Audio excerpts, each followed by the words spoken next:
Welcome to day 9 of the 12 Days of Coachmas. How did we get here so quickly? I'm not really sure. I have the entire playlist linked over here if you want to go get caught up on any videos that you might have missed so far. Big shout out to the anonymous individual who sent me all of the information in this video that I'm about to share with you right now. Today we're going to take a brief look at a topic that might make you reconsider every single sales page, webinar, or discovery call that you've ever been on. So hopefully by talking about it, having these conversations, you'll be able to better identify the red flags and hopefully not fall prey to these in the future. Shout out to the channel VIP members before we get started, as well as Tom, Suzanne, Harrison, and Zerify in the billionaire tier. Now let's go ahead and jump right in.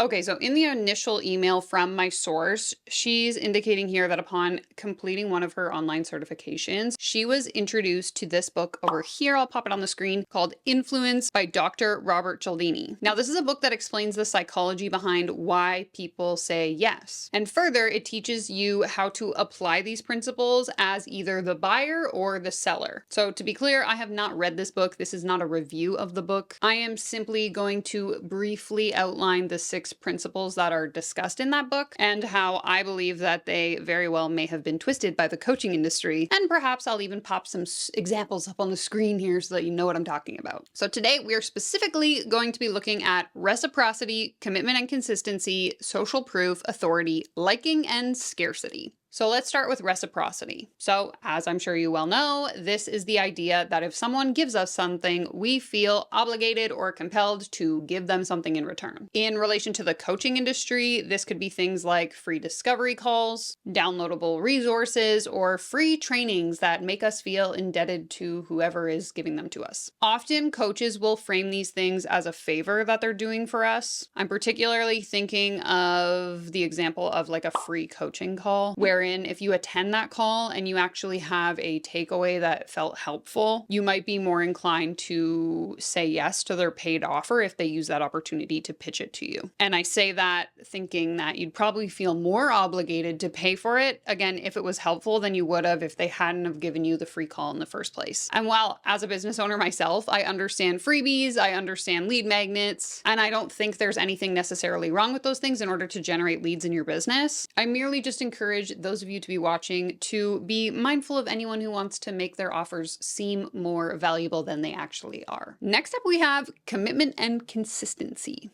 Just as it sounds, this is the idea that once you commit to something, you are much more likely to stay consistent with that commitment. I mean, how many times have we heard this in the interviews here on the channel? It's this sunk cost fallacy of, I've already invested so much, what's another X amount of dollars? That's going to be the thing that gets me to where I want to go. As outlined from my anonymous source, coaches will often use this principle when designing their funnels by creating a free opt-in that leads to a $17 mini course, that leads to a $97 training, and then a $2,000 life coaching program. Because once you've already started the journey, you're likely going to want to be chasing success and you're going to feel pressured to continue to invest. In reality, I believe that this tactic in particular is the thing that keeps you hooked. Even when you aren't getting results, even when that little voice in the back of your head is telling you like, maybe we should be giving up. Because again, the sunk cost fallacy leads us to believe that because we've already invested all this money, our success is probably just one more investment away. Do not fall for this. Okay, next up, one of my personal favorites, social proof. This can include anything from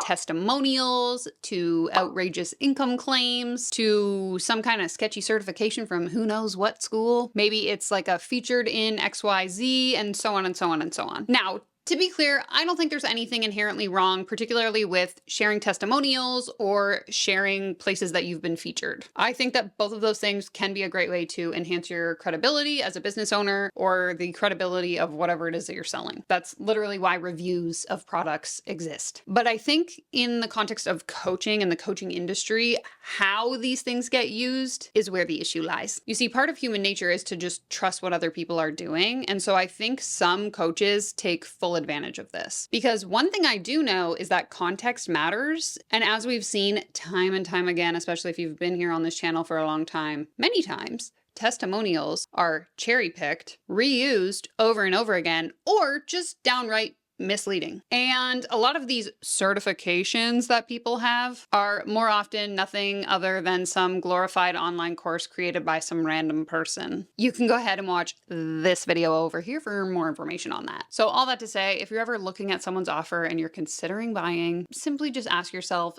does this proof seem authentic? Does it seem genuine? Or is it just a curated illusion to make me buy in? Honestly, don't be afraid to Google name plus program plus Reddit, and you might be surprised at what you find. Principle number 4 is authority. This idea kind of ties into social proof because it's the concept of trusting people who are experts or have impressive credentials. Again, in coaching, this often looks like people bragging about their income. Maybe they mention some accomplishment that they had 5 years ago. And I say that thinking of one coach in particular who I have on my roster of people that I keep tabs on. And they had on their Instagram profile that they had been featured in like a major news publication here in Canada. So I went to their website, and this was recently, this was like maybe a month ago. I went to their website and I found the feature that they were referring to, and it was from 2019. And don't get me wrong, like that's still impressive that they got featured there, but 2 questions immediately came to mind when I saw this. First one being, have you not done anything else since 2019? Like 5 years is a long period of time to not have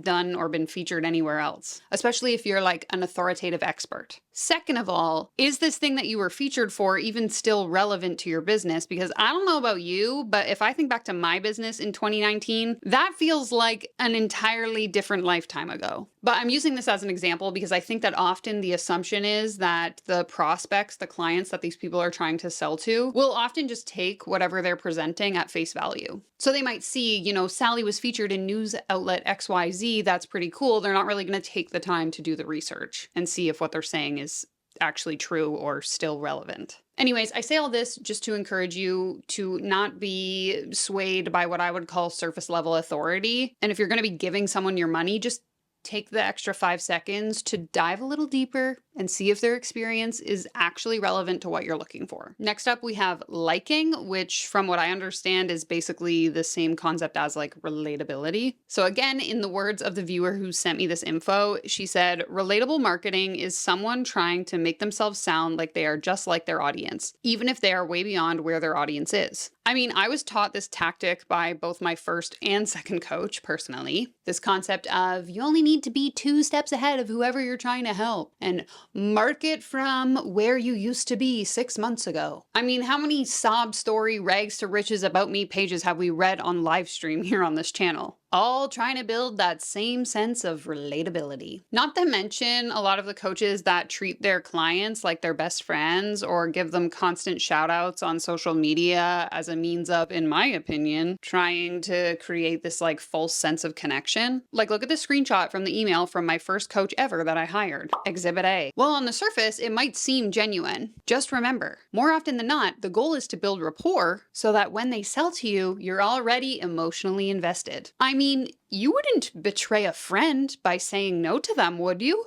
Okay, last up we have another favorite of mine here on the channel, and that is principle number 6, scarcity. Scarcity is the thing that makes us believe that opportunities are limited, and then our fear of missing out kicks in. Coaches exploit this all the time. We have seen countless numbers of countdown timers, limited spots available, or exclusive bonuses if you buy right now. The pressure to buy now or miss out forever can really force you into making a decision that you maybe wouldn't have made otherwise. And while yes, sales can be a real thing, cut to me last night at 11 p.m. thinking, should I buy this new purse because it's 20% off, and if I don't buy it by midnight, it's going to be gone forever. Next time you're in this position, I encourage you to just pause, take a step back, and ask yourself whether or not this seems like a repeatable pattern from this particular person. Because, for example, I didn't end up buying that purse because I knew that Boxing Day was coming here in Canada in a couple weeks, and it'll probably just be on sale again then, so I'll just wait. Oftentimes, coaches will use false scarcity to encourage you to buy now rather than waiting for later. Like, please raise your hand if you have ever cleared the cookies on your browser to get the countdown timer to reset, or is that just a me thing?